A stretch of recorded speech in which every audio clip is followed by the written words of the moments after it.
தூய ஆவியே அன்பினாவியே துணையாளரே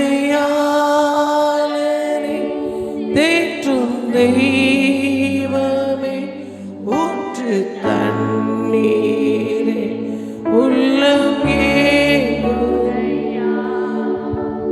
வர வேண்டும் வல்லவரே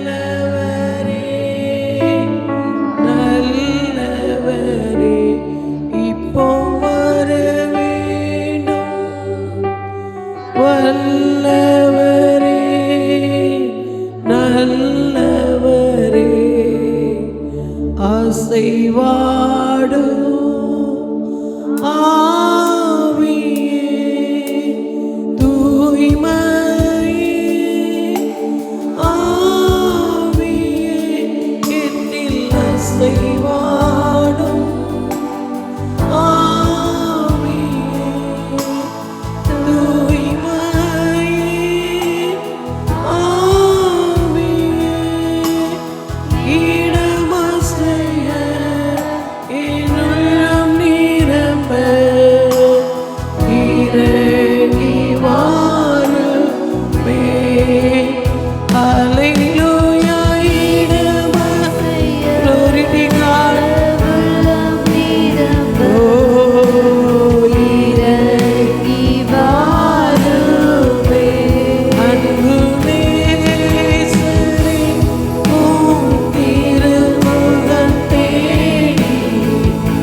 உயர்த்தி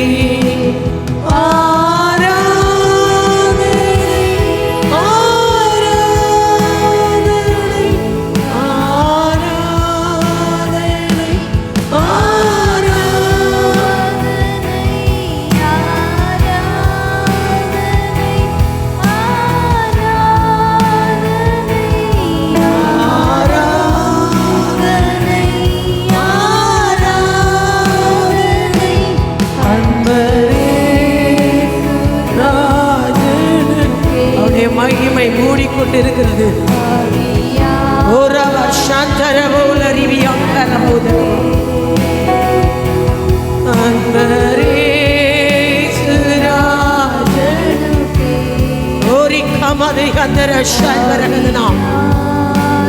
தேவனுக்கு உமக்குகந்த தூயபடியாய்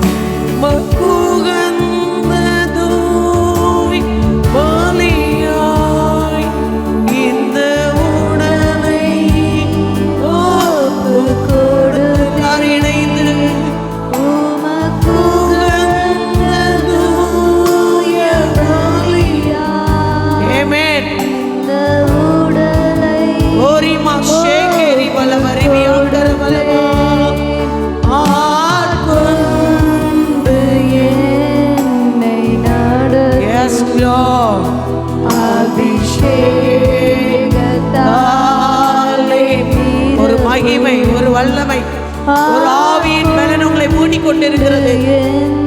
ரேகே மௌஷகல மரிமியங்கர பௌதரமா அபிஷேகத்தாலே நிரப்பு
துதியும் கனமும் மகிமையும் ஒருவருக்கே செலுத்துகிறோம். மீட்பர் இரட்சகர் இயேசுவின் நாமத்தில் பிதாவே, ஆமென். அல்லேலூயா. அருமை இரட்சகரும் ஆண்டோரும் ஆகிய இயேசுவின் நாமத்தினாலே தேகவாயிரே மினிஸ்ட்ரி நிமித்தம் அழைக்கப்பட்டிருக்கிற அந்த அழைப்புக்காகவும் தேவன் தந்த அந்த கிருபைக்காகவும் தேவனை நான் முதலாவது ஸ்தோத்தரிக்கிறேன். என்னை ஆட்கொண்டவரும் நான் சேவிக்கிறமான கர்த்தர் நாளை நமத்திலே கிரியை செய்வாராக. ஆமென். அல்லேலூயா. எத்தனை பேர் சந்தோஷமாக இருக்கிறீங்க? இந்த வசனத்திலே நாம் வாசித்தோம், கர்த்தரிடத்திலே மனமகிழ்ச்சியாக இருங்கள். எப்படி? எப்பொழுது மனமகிழ்ச்சியாக இருக்கும் பொழுது உங்கள் இருதயத்தின் வேண்டுதலை அவர் அருளி செய்வார். அல்லேலூயா. எப்படி மனமகிழ்ச்சியாக இருக்கலாம் சொல்லுங்களேன்? நம்ம எப்படிலாம் மனமகிழ்ச்சியாக இருக்கலாம்? தேவனுக்கு எதெல்லாம் பிரியமானது? அந்த சங்கீதம் ஆரம்பிக்கும் போது அது வெறும் தாவீதின் சங்கீதம் என்று எழுதப்பட்டிருக்கிறது. கர்த்தர் நல்லவர். அல்லேலூயா. சங்கீதக்காரனை குறித்து, அந்த சக்கரவர்த்தியை குறித்து நாம் தியானிப்போமே ஆனால் அவர் எப்படிப்பட்ட நிலையிலெல்லாம் கர்த்தரை துதிக்கிறார் என்று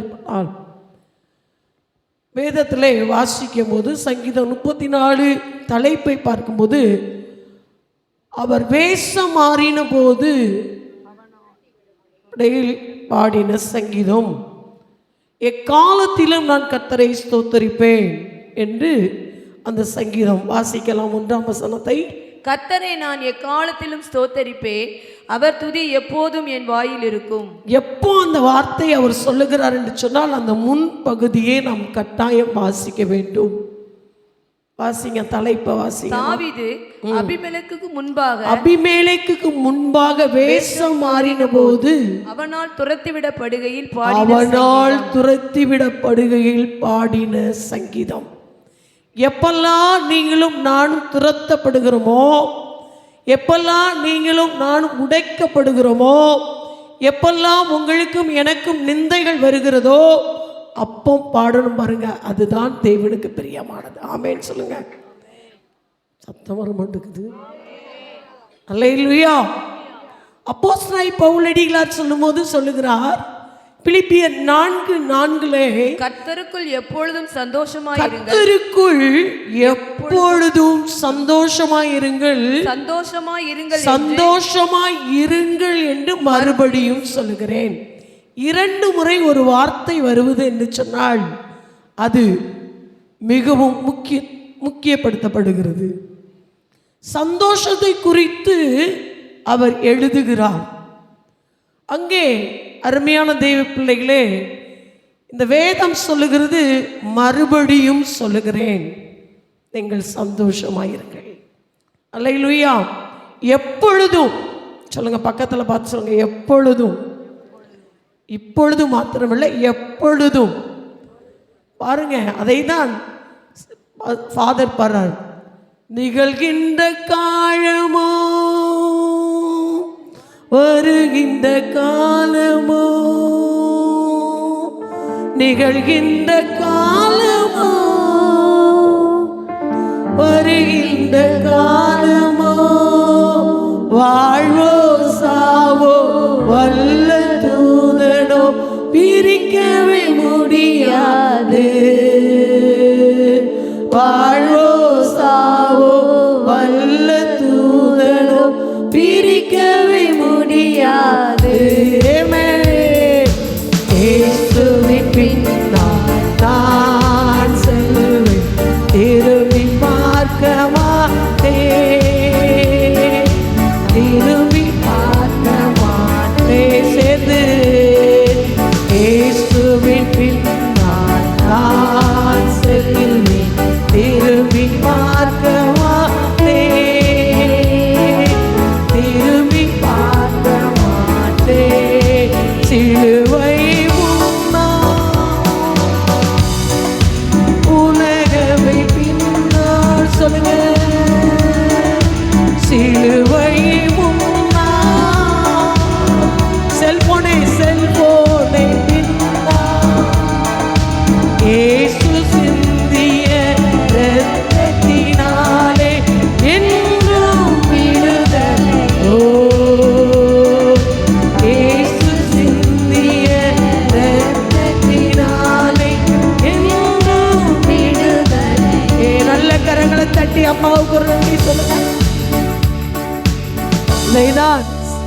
அப்போஸ்தலனாகிய பவுலடிகளார் எழுதுகிறார், நிகழ்கின்ற காலமோ வருகின்ற காலமோ வாழ்வோ சாவோ வல்ல தூதனோ உங்கள் அன்பை விட்டு என்னை பிரிக்க முடியாது. அதுதான் சந்தோஷம். கையை தட்டி பொறாமையாக இருக்குதோ, சிரிச்சுக்கிட்டு தான் கையை தட்டுங்களேன். உங்கள் பக்கத்தில் யாரெல்லாம் வந்திருப்பாங்க அப்படின்னா, யோபுவை சந்திக்க யாரெல்லாம் வந்தாங்களோ அவங்களும் வந்திருப்பாங்க. அவன் தோற்று போகணுன்னா நீங்கள் கையை தட்டி பாடி துதித்து மகிமைப்படும் போது, நீங்கள் எந்த நிலையில் இருந்தாலும் என் தேவனாய் கர்த்தர் உங்களுக்கு மேன்மைப்படுத்த நான் சாட்சி. அல்லேலூயா. என்னை நன்றாய் அறிந்த அத்தனை பேருங்க இருக்கிறீர்கள். அல்லேலூயா. உடைக்கப்பட்டு நொறுக்கப்பட்டு பலவிதமான சூழ்நிலைகளில் தான் கர்த்தர் இந்த நாளிலே அவருடைய அன்பிலே கட்டி வைத்திருக்கிறார். நாளில் வேதத்திலிருந்து 2 பகுதியை மாத்திரம் நான் சொல்லி அண்ணன் சொன்ன குறிப்பிட்ட நேரத்தில் நான் முடித்து விடுகிறேன். இங்கே சொல்லப்படுகிறது, முதலாவது நம்முடைய சக்கரவர்த்தியை பார்த்து விட்டு பின்பு அப்போஸ்தலனாகிய பவுலடிகளார் இயேசுவை பார்த்து நாம் முடித்து விடலாம். ஆதாயமாக பாருங்கள், எப்போ சந்தோஷமாக இருக்க முடியும் அப்படின்னா கர்த்தருடைய சமூகத்தில் இருக்கும்போது. இந்த சங்கீதம் 30 ஆரம்பிக்கும் போது என்ன சொல்லுது பாருங்க, பொல்லாதவர்களை குறித்து, ஆமாம், நியாயக்கேடு செய்யும் போது அவர்களோடு இருக்கவும் அவங்க எப்படி போயிடுவாங்க பின்னால் சொல்லியிருக்காது. நமக்கு தேவை கிடையாது. நமக்கு அப்படியே எரிச்சல் பட்டு அதை பார்த்து இதை பார்த்தே என்ன செய்கிறோம், ஏசு விட்டு நம்ம என்ன செஞ்சிடறோம், நம்முடைய நோக்கம் எல்லாம் சிலுவை மாத்திரமே. அல்லேலூயா. சிலுவை மாத்திரம் முன்குறிப்போமே. ஆனால் அப்போஸ்தலனாகிய பவுலடிகளார் சொன்னது போலவும், அருமையான தாவீது சங்கீதக்காரன் அவர்கள் சொன்னது போலவே நீங்களும் நானும் வாழ முடியும். ஆமென். சிலுவை குறித்ததான உபதேசம் கெட்டு போகிறவர்களுக்கு பைத்தியம், நமக்கோ தேவ பலனாக இருக்கிறது என்று 1 கொரிந்தியர் 1:18 மிகவும் தெளிவாய் சொல்லுகிறது. பக்கத்தில் பார்த்து சொல்லுங்க, நமக்கு தேவ பலன், நமக்கு தேவ பலன். இதுதான் சந்தோஷம். அந்த பலன் வரும்போது தான் சந்தோஷமாக முடியும். பக்கத்தில் பார்த்து சொல்லுங்க, மகிழ்ச்சி எப்போ வரும்னா பரிசுத்த ஆவியின் பலனை நீங்கள் பெறும் பொழுது உங்களுக்குள்ளே மகிழ்ச்சி தானாகவே வந்துவிடும். அதை தான் இயேசுவானவர் சீசரிடத்திலே சொல்லிட்டு போகிறார். நீங்கள் எருசலேமிலே காத்திருங்கள், பரிசுத்த ஆவி உங்களிடத்திலே வரும் பொழுது நீங்கள் பலனடைந்து எருசலேமிலும் யூதேயாவிலும் சமாரியாவிலும் பூமியின் கடைசி வரையும் எனக்கு சாட்சிகளாய் இருப்பீர்கள் என்று சொல்லி நம்மை குறித்து அவர் என்ன செய்கிறார், நம்பிக்கை வைத்திருக்கிறார். அல்லேலூயா. அல்லேலூயா. நம்ம குறித்து நமக்கு கூட நம்பிக்கை இல்லை, இயேசுக்கு நம்ம மேலே அவ்வளோ நம்பிக்கை இருக்குது. நல்ல கையை தட்டி தான் பொறாமையாக பார்க்கிறீங்க. அல்லேலூயா. பாருங்க, இந்த 1 சாமுவேலின் புத்தகம் 16ஆம் அதிகாரம் அதனுடைய 6-7 வசனங்கள்லேருந்து நீங்கள் வாசிப்பீங்க அப்படின்னு சொன்னால், அந்த ஆவியின் பலன் வரும்போது தான் அவருக்குள்ளே என்னெல்லாம் நடந்தது என்பதை நாம் பார்க்க முடியும். பாருங்கள், ஒரு பலனை அவர் பெற்றுக்கொள்ளுகிறார்.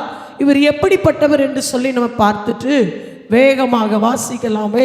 அவர்கள் வந்தபோது அவன் எலியாபை பார்த்த உடனே, கர்த்தரால் அபிஷேகம் பண்ணப்படுபவன் இவன்தானாக்கும் என்றான்.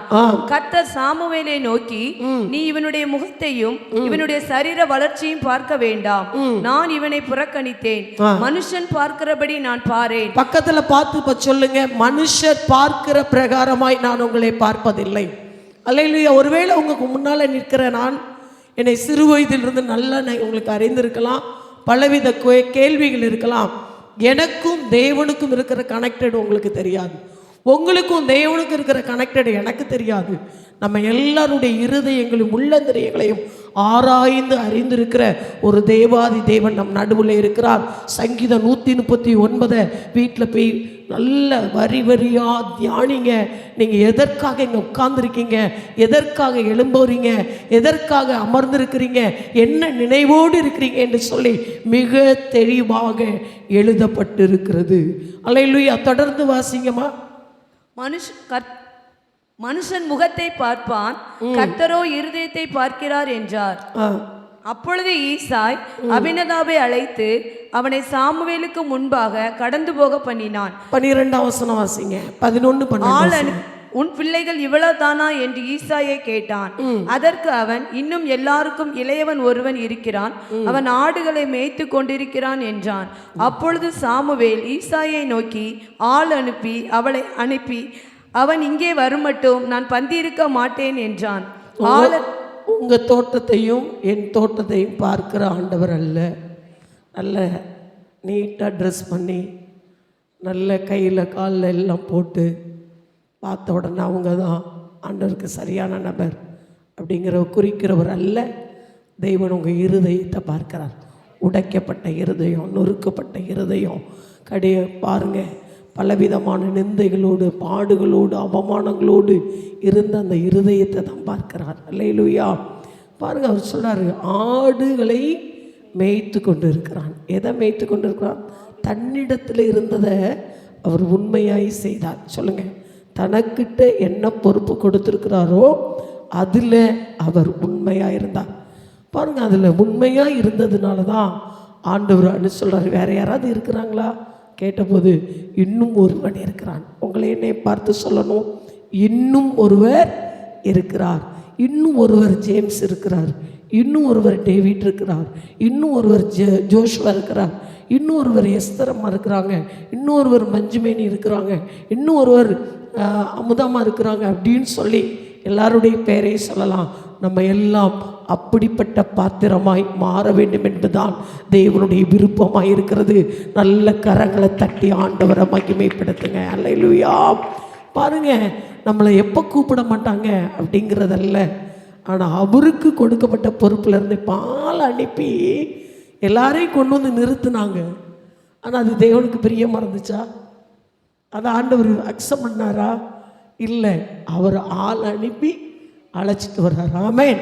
இப்போ 12வது வசனத்தை வாசிக்கும் போதெல்லாம் என் இருதயம் அடி கொழுந்துட்டு எரியும். வாசிங்க. ஆள் அனுப்பி அவனை அழைப்பித்தான். அவன் சிவந்த மேனி. எப்படிங்க? சிவந்த மேனி. வாசிங்க. சிவந்த மேனி, அழகிய கண்களும் நல்ல ரூபமுள்ளவனுமாய். அப்பொழுது கர்த்தர், இவன்தான், நீ எழுந்து இவனை அபிஷேகம் பண்ணு. எப்போ ஒரு மனிதன் உடைக்கப்படுகிறானோ, எப்போ ஒரு மனிதன் தள்ளப்படுகிறானோ, எப்போ ஒரு மனிதன் புறக்கணிக்கப்படுகிறானோ, அவனை அழகாய் மாற்றுகிறவர் தான் என் தேவனுடைய அன்பு. அல்லேலூயா. அவர்களால் மாத்திரம்தான் கர்த்தருக்குள் சந்தோஷமா இருக்க முடியும். அவர்கள் மாத்திரம்தான் கர்த்தருக்குள் மகிழ்ச்சியா இருக்க முடியும். அவர்களுடைய வேண்டுதலுக்கு தான் கர்த்தர் உடனே பதில் கொடுப்பார் என்பது முழு நிச்சயம் இந்த வேதம் சொல்லுகிறது. அல்லேலூயா, அல்லேலூயா. உடைக்கப்பட்ட நேரத்தில் என்னை உருவாக்கின கிருபை உடைக்கப்பட்ட நேரத்தில் என்னை உருவாக்கின கிருபை கிருபையே, கிருபையே மாறாத நல்ல கிருபையே, கிருபையே, கிருபையே மாறாத தெய்வ கிருபையே. நல்ல கையை தட்டி ஆண்டவருக்கு நன்றி சொல்லுங்க. பாருங்க, அவர் தான் அப்படின்னு ஒன்று குப்பி தைலம் இல்லை, கொம்பு தைலத்தை எடுத்து ஊற்றுகிறார். ஆமென். அல்லேலூயா. பாருங்க, அந்த அபிஷேகத்தை அவர் பெற்ற பிறகு தொடர்ந்து வாசிங்கம்மா. அப்பொழுது சாமுவேல் தைல கொம்பை எடுத்து அவனை அவன் சகோதரர் நடுவிலே அபிஷேகம் பண்ணினான். எங்க வெட்கப்பட்டீங்களோ சகோதரி, சகோதரன், தகப்பனை, தந்தைய, அந்த இடத்துக்கு முன்பாக கர்த்தர் உங்களுக்கு இன்றைக்கு ஒரு பந்தியை ஆயத்தப்படுத்தி இருக்கிறார்.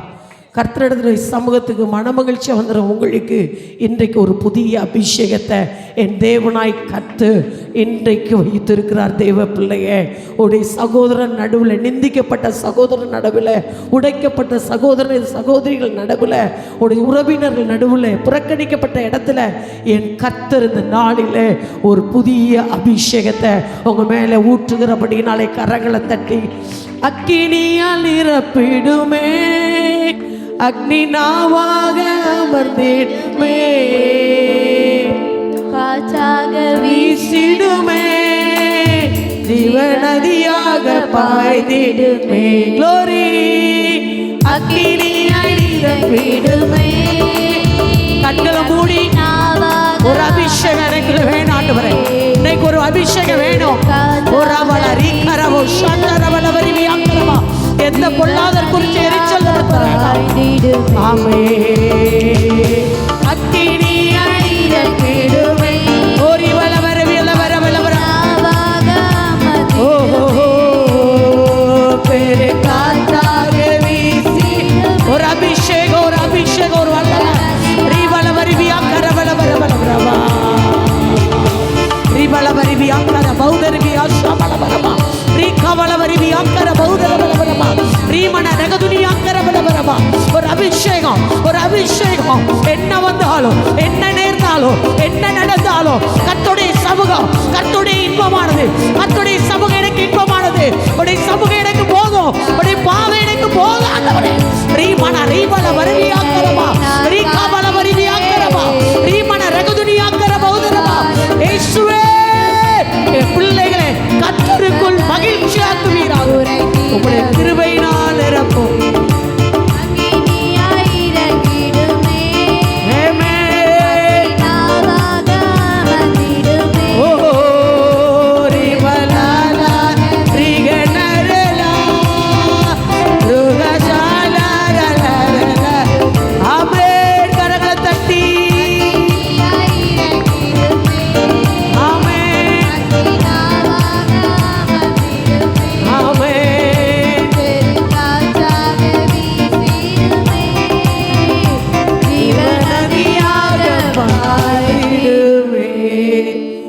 நல்ல கையை தட்டி ஆண்டவரை மகிமைப்படுத்துங்க. பாருங்க அப்ப என்ன நடந்துச்சா?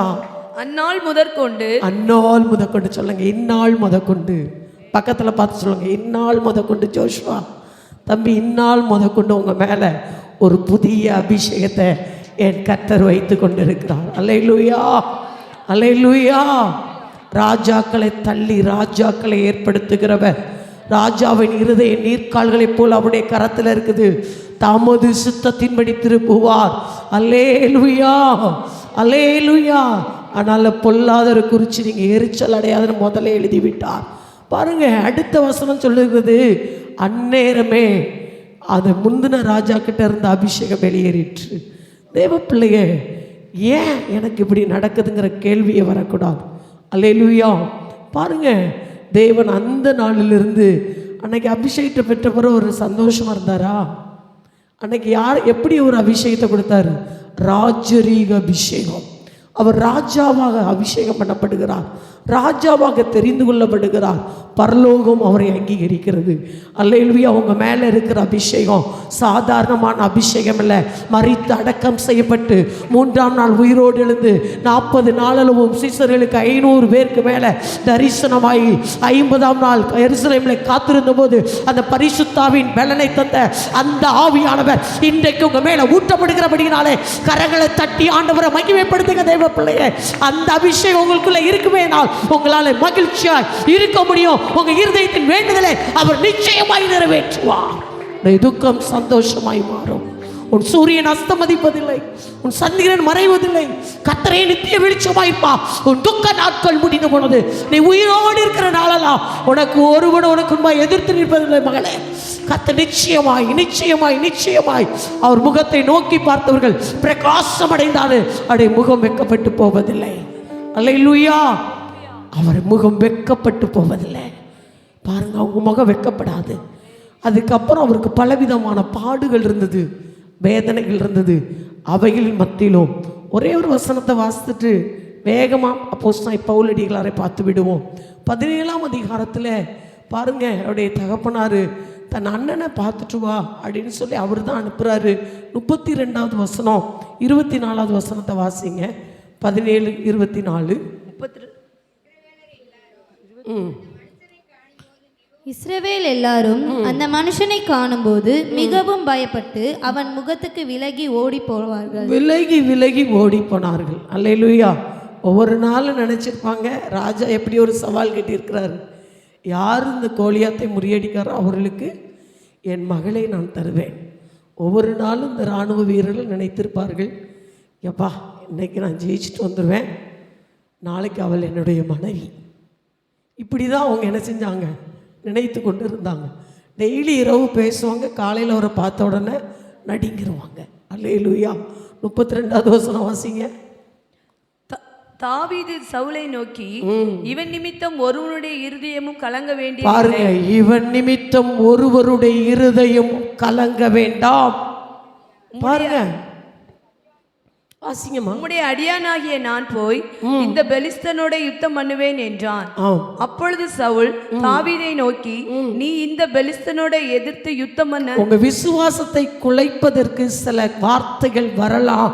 நீங்கள் கர்த்தருக்குள்ள மகிழ்ச்சியா இருப்பதற்கு, கர்த்தருடைய அபிஷேகத்தை பெற்றவங்க எத்தனை விதமான வார்த்தைகள் எதிராய் வந்தாலும் அதற்கு சரியான பதில் கொடுக்கிற ஞானத்தை கர்த்தரிடத்தில் பெற்றுக்கொள்ள வேண்டும்.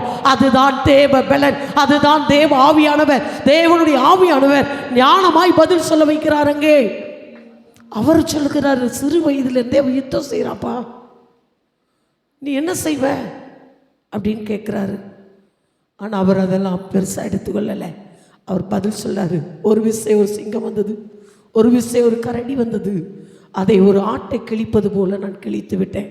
நம்ம பக்கத்து வீட்டு நாயை பார்த்தாலே என்ன செஞ்சிடறோம் இல்லையா? நமக்குள்ள இருக்கிறது அவ்வளோதான் பலன். ஆனால் விசுவாசத்தில் ஜெபிக்கும் போது பார்த்தீங்கன்னா நம்மளை போல பொய்யா ஜெபிக்க யாராலையும் முடியாது, பொய்யா பாட நம்மளை போல யாராலையும் முடியாது. ப்ராக்டிக்கல் லைஃப் தான் கிறிஸ்தவ வாழ்க்கை. அல்லேலூயா. ஏசு சீக்கிரம் வரப்போகிறார், ஏசு சீக்கிரம் வரப்போகிறார். வருகைக்கு ஆயத்தமாயிருங்க. அல்லேலூயா. அதை தான் அவர் தன் உயிரையும் துச்சமாக நினைக்க ஆரம்பித்தார். ஏன்னா அவர் மேலே இருக்கிற அபிஷேகம், அவர் மேலே இருக்கிற வல்லமை, தன்னிடத்தில் அப்பா கொடுத்த அந்த ஆடு மேலே அவ்வளோ கவனம், தனக்கு கொடுக்கப்பட்ட பொறுப்பில் உண்மை. அதனால தான் கர்த்தரிடத்தில் அவராலே மன மகிழ்ச்சியாய் இருக்க முடிந்தது. 42வது வசனம் வாசிங்க. பெலிஸ்தியன் சுற்றி பார்த்து தாவீதை கண்டு, அவன் இளைஞனும் சௌந்தரிய ரூபமான சிவந்த மேனி. அவரே சொல்றார் பாருங்க, எதிராளியே நம்மளை பார்த்து சொல்ற, எவ்வளோ அழகா இருக்கிறப்பா, சூப்பரா இருக்கிற சொல்லுவா. அவர் அதுக்கடுத்தாப்புல இன்னொரு வார்த்தை சொல்றாரு, அதை கண்டெல்லாம் அவர் பயப்படவே இல்லை. நம்ம எதிராளிகள் நம்மளை பார்த்து அசட்டை பண்ணலாம், நிந்திக்கலாம், அதெல்லாம் உங்களுக்கு அஸ்திபாரம். அல்லேலூயா. ஒரு கழுதை பாருங்க வந்துட்டு இருந்துருச்சு, குழியில் விழுந்துட்டு. என்ன செஞ்சிச்சு? குழியில் விழுந்துட்டு. எல்லாரும் ட்ரை பண்ணுறாங்க தூக்குறதுக்கு, அதால் வர முடியலை. என்ன செய்யலை? வர முடியலை. ஒவ்வொரு நாளும் அது ட்ரை பண்ணுது, எப்படியாவது நான் வெளியே வந்துடணும்னு பார்த்தாங்க. எல்லோரும் முயற்சி பண்ணி பார்த்தாங்க, முடியலை. அப்புறம் எல்லோரும் அதை ஒரு குப்பை கிடங்காக மாற்ற ஆரம்பிச்சிட்டாங்க.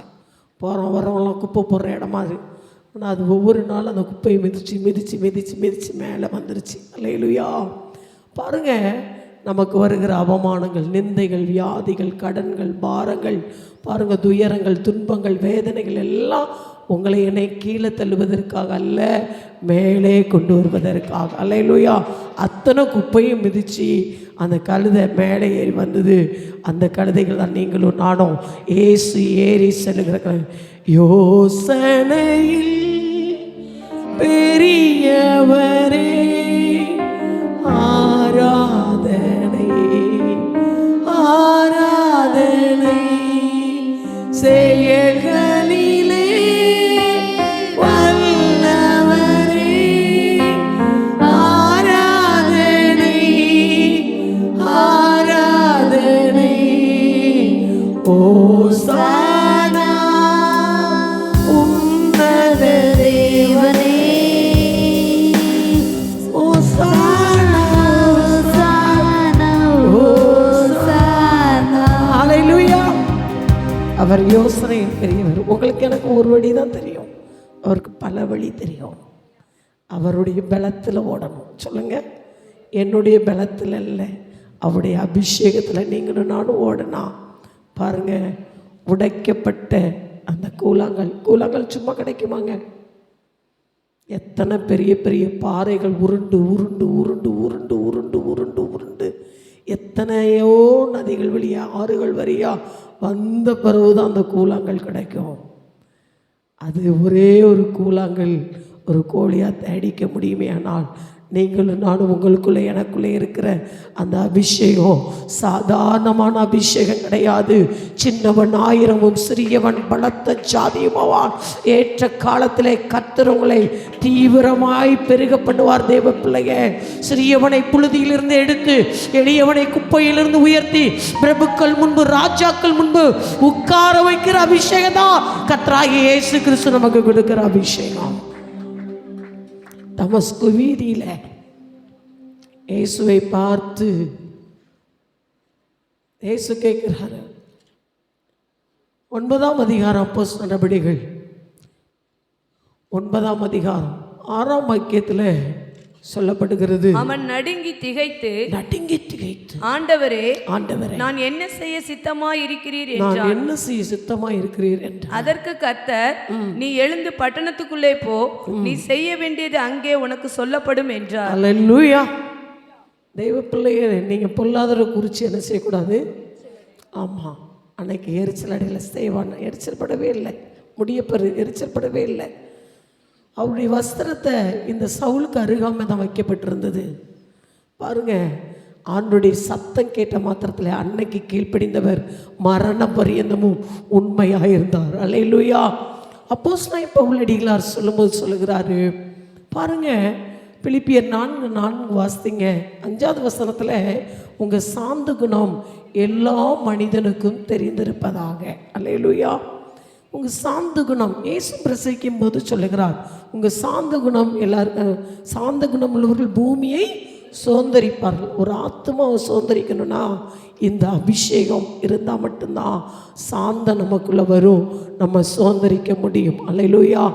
ஆத்மாவை ஆதாயம் செய்கிறவன் ஞானமான எழுதப்பட்டிருக்கிற இந்த அபிஷேகம் தான் நம்மளை ஆதாயத்துக்குள்ளே நடத்தும். கிறிஸ்துவுக்குள்ளே அநேகரை நம்ம ஆதாயப்படுத்த முடியும். ஆமேனா இல்லையா? நீங்கள்லாம் ஒரு மாதிரி பார்க்குறத பார்த்தா அல்லேலூயா. நான் அபிஷேகம் பெற்றது பார்த்திங்கன்னா 2000 ஆண்டு டிசம்பர் 16ஆம் தேதி. பாருங்கள், அருமையான மஞ்சுமே அவங்களுடைய வீட்டில், மாமியார் வீட்டில் வச்சு தான் ஒரு வீட்டு கூட்டம். அவங்க குடும்பமாக ஜாம் பண்ணிகிட்டு இருந்தாங்க. அருமையாக ரமணியம்மா வீட்டில் வச்சு தான் அபிஷேகத்தை நான் பெற்றுக்கொண்டேன். அந்த அன்று இரவு கர்த்தரனோடு கூட பேச ஆரம்பித்தார். 3:20 இரவு 8:20 நான் அபிஷேகத்தை பெற்றுக்கொண்டேன். காலை 17ஆம் தேதி 3:20 பயப்படக்கூடாது, தைரியப்படுத்தலாம், சரியாக பயந்துடக்கூடாது. பாருங்கள், அந்த அபிஷேகத்தை பெற்ற பிறகு ஆண்டவர் சொன்னார், இன்றைக்கு ஒரு தகப்பனாரை நான் எடுத்துக்கொள்வேன் என்று சொன்னார். அப்பானா எனக்கு ரொம்ப பிரியம். நான் துன்மார்க்கமாக இருந்து வாழ்ந்து கிறிஸ்துவை ஏற்றுக்கொண்டவள். எனக்கு மட்டும் ஃப்ரீடம் கொடுத்துருந்தாங்க. அபிஷேகத்தை பெற்ற உடனே எனக்கு பல கேள்விகள், இது என்ன சத்தம்னு நமக்கு தெரியலையே அப்படின்னு ஒரு கலக்கம் இருந்தது. அன்று ஞாயிற்றுக்கிழமை தொடர்ந்து நானும் ஜெபிக்கிறேன். தரையாக கண்ணீர் மட்டும் வடியுது. இன்னைக்கெல்லாம் ஆராதனை போய் மணி பார்க்குறீங்கல்ல, எப்போ முடிப்பாங்க, இப்போ முடிச்சிருவேன் நான், பயப்படாதீங்க. ஆனால் அன்னைக்கெல்லாம் 2 மணி வரைக்கும் ஆராதனை நடக்கும். நான் அழுது கொண்டே தான் இருக்கிறேன். ஆனால் அன்று ஆவியானவர் சொன்னது போல இரவு 7:20 தகப்பனாரை எடுத்துக்கொண்டார். அன்றைக்கு பெற்றுக்கொண்ட அபிஷேகம் இன்னைக்கு வரைக்கும் என்னை நடத்தி கொண்டு இருக்கிறது. நமக்கு சில விஷயங்கள் விளங்காது, சில விஷயங்கள் விளங்கி கொள்ள முடியாது. பல இன்னல்கள் வந்தது, கேள்விகள் வந்தது. ஆனால் எங்களுடைய தகப்பனார், நான் இயேசுவை ஏற்றுக்கொண்ட போது நான் சொன்னேன், அப்பா வாங்கப்பா சர்ச்சைக்கு, நீ மட்டும்தான் போகணும், வேறு யாரும் என்ன செய்யக்கூடாது, கூப்பிடக்கூடாது, யாரும் என்ன செய்யக்கூடாது, கூப்பிடக்கூடாது, உனக்கு மட்டும்தான் நான் பெர்மிஷன் தந்திருக்கிறேன். தேவன் எல்லாம் திட்டத்தோடு செய்கிறவர். இன்றைக்கு நேர்த்தியாய் அழகாக கடைசி எங்களுடைய தகப்பனார் இடத்துல நல்ல சுவிசேஷத்தை சொன்னபோது அவங்ககிட்ட சொன்னாங்க, கடனெல்லாம் அடைச்சிருமா, அம்மாவை நல்லா பார்த்துக்கோ. 2,58,000 ரூபாய் கடன் 7 மாதங்களில் அடைக்க ஆண்டவர் எனக்கு உதவி செய்தார். பாருங்கள், என்னுடைய தாயை நன்றாய் கவனிப்பதற்கு கர்த்தர் கிருபை பாராட்டியிருக்கிறார். அவர் அன்னைக்கு பெற்றுக்கொண்ட அபிஷேகம் இந்த நிமிடம் வரைக்கும், இந்த செகண்ட் வரைக்கும் கர்த்தர் நடத்தி கொண்டே இருக்கிறார். நல்ல கரங்களை தட்டி அல்லேலூயா. பலர் பல கேள்வி கேட்டாங்க. நாளானது எல்லாவற்றையும் விளங்க பண்ணும். விளங்க பண்ணுச்சா? என்னை பார்த்தவங்க இருக்கீங்க தானே? ஆமாவா இல்லையா? பொறாமையாக இருக்க ஒரு அல்லேலூயா சொல்லுங்களேன். சத்தமாக தான் சொல்லுங்களேன். அல்லேலூயா. பாருங்க, அப்போஸ்தலனாகிய பவுலடிகளார் சொல்லும்போது சொல்கிறாரு, அவருக்கு பெற்றுக்கொண்ட அந்த அபிஷேகத்தை காத்து கொண்ட போது 2 கொரிந்தியர் 11ஆம் அதிகாரம் 18 நீங்கள் வாசித்தீங்கன்னா பாருங்கள், அவர் குறித்து சில காரியங்கள் சொல்கிறாரு. பாருங்கள், அந்த அபிஷேகம் அவரை எப்படி நடத்துது பாருங்கள். வாசிங்க. அநேகர் மாம்சத்துக்கு ஏற்றபடி மேன்மை பாராட்டி கொள்ளுகையில் நானும் மேன்மை பாராட்டுவேன். நீங்கள் புத்தி உள்ளவர்களாய் இருந்து புத்தி இல்லாதவர்களை சந்தோஷமாய் சகித்திருக்கிறீர்களே. ஒருவன் உங்களை சிறையாக்கினாலும், ஒருவன் உங்களை பட்சித்தாலும், ஒருவன் உங்களை கைவசப்படுத்தினாலும், ஒருவன் தன்னை உயர்த்தினாலும், ஒருவன் உங்கள் முகத்தில் அறைந்தாலும் சகித்திருக்கிறீர்களே. நாங்கள் பலவீனர் ஆனது போல எங்களுக்கு வந்த கனவீனத்தை குறித்து பேசுகிறேன். ஒருவன் எதிலே துணி உள்ளவனாய் இருக்கிறானோ அதிலே நானும் துணி உள்ளவனாய் இருக்கிறேன். இப்படி புத்தியீனமாய் பேசுகிறேன். அவர்கள் எபிரேயரா, நானும் எபிரேயன். அவர்கள் இஸ்ரவேலரா, நானும் இஸ்ரவேலன். அவர்கள் ஆபிரகாமின் சந்ததியாரா, நானும் ஆபிரகாமின் சந்ததியான். பாருங்க, 12ல இருந்து வாசிங்க. மேலும் 24ல இருந்து வாசிங்க. மன்னிக்க. யூதர்களால் ஒன்றுக்கு குறைய 40 அடியாக 5 தரம் அடிபட்டேன். ஏசு எத்தனை வாட்டி அடிக்கப்பட்டாருங்க? 40க்கு குறைய 39 அடி தான் பட்டார். இவர் எத்தனை வாட்டி அடிக்கப்பட்டார்? 5 முறை அடிக்கப்பட்டார். 3 முறை கல்லெறியப்பட்டார். 3 முறை கப்பல் சேதமடைந்தார்.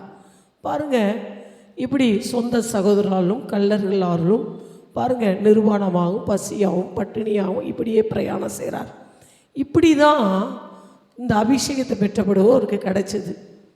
ஆனால் அவருடைய நிருபம் இன்னைக்கு நம்மளை வாழ வச்சுட்டு இருக்குது. ஆமேன்னு சொல்லுங்கள். நல்லது ஒரு போராடினேன், விசுவாசத்தை காத்துக்கொண்டேன், இது முதற்கொண்டு நீதியின் கிரீடம் எனக்கு வைக்கணும். இதுதான் ஆவியின் பலன். அல்லேலூயா. இப்படி இருக்கும்போது தான் ஜெபிக்க முடியும். என்னை பலப்படுத்துகிற கிறிஸ்துவினால் எல்லாவற்றை செய்ய பலன். அதை தான் ரோமர் 8:39 நம்ம வாசிக்கலாம். யார் என்னை இந்த அன்பின் விட்டு என்னை பிரிப்பவன் யார் என்று சொல்லி கேட்குறார். சங்கீதக்காரனை பார்க்கும்போது 63ஆம் சங்கீதத்தில் இப்படியே உடைய பரிசுத்த ஸ்தலத்தை பார்க்க ஆசையாக இருந்து முது வல்லமையும் மகிமையும் கண்டேன்னு சொல்லார். எப்படின்னா, யூதா வனாந்தரத்தில். அருமையான பிள்ளைகளே, நீங்கள் ஒரு வனாந்தரமான பாதையாக போகலாம். தேவ அபிஷேகம் உங்களுக்குள்ளே இருக்குமே, ஆனால் உங்களால் கர்த்தரிடத்தில் மன மகிழ்ச்சியாக ஜெபிக்க முடியும். உங்கள் இருதயத்தின் வேண்டுதலுக்கு அவர் நிச்சயமாய் பதில் தருவார். நிச்சயமாகவே முடிவுண்டு.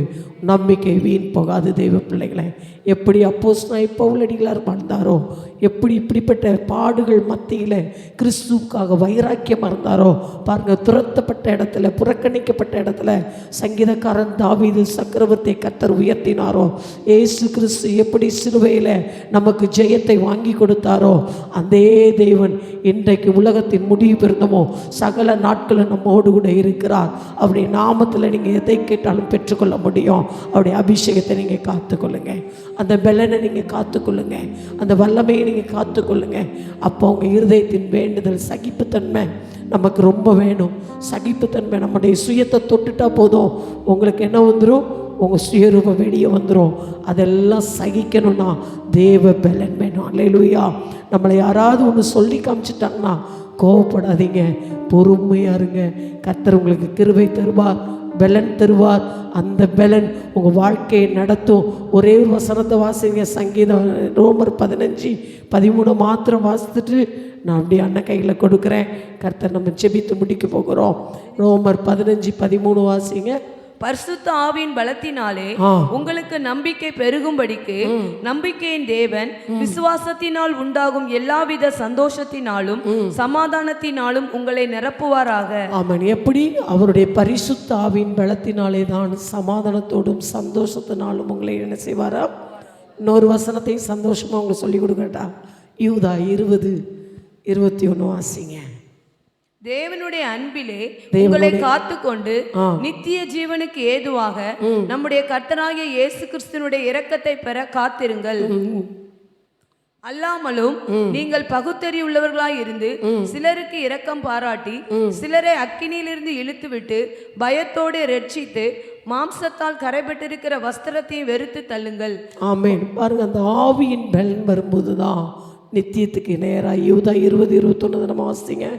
அல்லேலூயா, அல்லேலூயா. பாருங்க, கர்த்தர் அப்படிதான் நடத்துவார். 1 தெசலோனிக்கர் 1:6 வாசிங்க. 1 தெசலோனிக்கர் 1:6 வாசிங்க.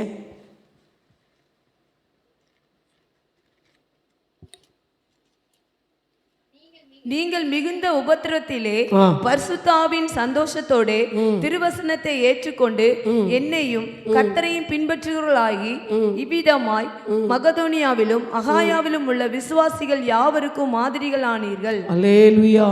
எப்படி? உபத்திரத்துல, பாடுகளில். கடந்த மாதம் 22ஆம் தேதி சாத்தூர் பகுதியில் நான் கர்த்தருடைய வார்த்தையை கொடுக்க போனேன். அண்ணன் பலமுறை அனுப்பியிருக்கிறேன். நான் அங்கே ஒரு பாட்டி இருக்காங்க. சாமி சாமின்னு தான் கூப்பிடுவாங்க. சாமி நல்லா இருக்கீங்களா, சாமி நல்லா இருக்கீங்களா அப்படிம்பாங்க. அப்போது அவங்கள பார்த்து ரொம்ப அழகாக இருந்தாங்க. அவங்களுக்கு 4 ஆண் பிள்ளைகள். அதில் 3 பேர் பைத்தியம், 2 பேர் மரித்து போனாங்க.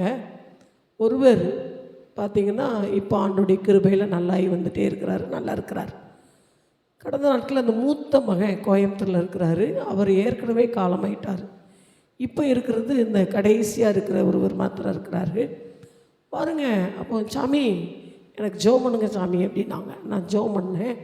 முடித்த உடனே, சாமி கோயம்புத்தூரில் என் பேரன் காலமாயிட்டான் சாமி அப்படின்னு சொன்னாங்க. பாருங்கள், சிரிச்சுட்டு என்னால் அதை ஏற்றுக்கொள்ளவே முடியலைங்க, ஏற்றுக்கொள்ள முடியலை. எப்படி உங்களால் அப்படி சொல்ல முடிஞ்சது? அந்த பைத்தியம் போல் இருந்த அந்த 4வது தம்பி அப்படி வாழ்க்கையில் நிறைய மாற்றம், அழகாக இருக்கிறான். அந்த அம்மாவும் பார்ப்பதற்கு நல்லா இருக்கிறாங்க. சொன்னாங்க, நீங்கள் போனீங்களாம்மா அப்படின்னு கேட்டேன். சாமி நான் போக தெரியாது சாமி, நான் இங்கேருந்து ஜெபம் பண்ணிக்கிட்டேன் சாமி அப்படின்னு சொல்லி சிரித்தாங்க. பாருங்கள், அவங்க பக்கத்தில் போக முடியாது. சில அவங்களுக்கு கிராமத்தில் இருக்கிறனால சில வசதிகள் உங்களுக்கு கிடையாது. ஆனால் கிறிஸ்துக்குள்ளே சந்தோஷமாக உங்களால் இருக்க முடியுதுன்னா, கிறிஸ்துக்குள்ளே பலனாக இருக்க முடியுதுன்னா, நம்ம கிறிஸ்துவுடைய பலனை காண்பிக்கிறபடினால தான் அவங்க சந்தோஷமாய் அந்த இடத்துக்கு வந்து அந்த தம்பி தான் பாயெல்லாம் விரிப்பாங்க ஆலயத்தில். கர்த்தர் அவங்களை அவ்வளோ மேன்மைப்படுத்தினார். இதுதான் கிறிஸ்தவ வாழ்க்கை. இதுதான் கர்த்தருக்குள்ளே நம்ம மகிழ்ச்சியாக இருக்கும்போது உங்கள் இருதயத்தின் வேண்டுதலை அவர் அருளிச் செய்வார். சிரத்தாழ்த்தி நாம் செபிக்க போகிறோம். ஆண்டுடைய சம்மதம் அப்படியே எல்லாரும் எழும்பி நின்று ஹல்லேலூயா, ஹல்லேலூயா, ஹல்லேலூயா. கிறிஸ்துக்குள்ளே தான் நம்ம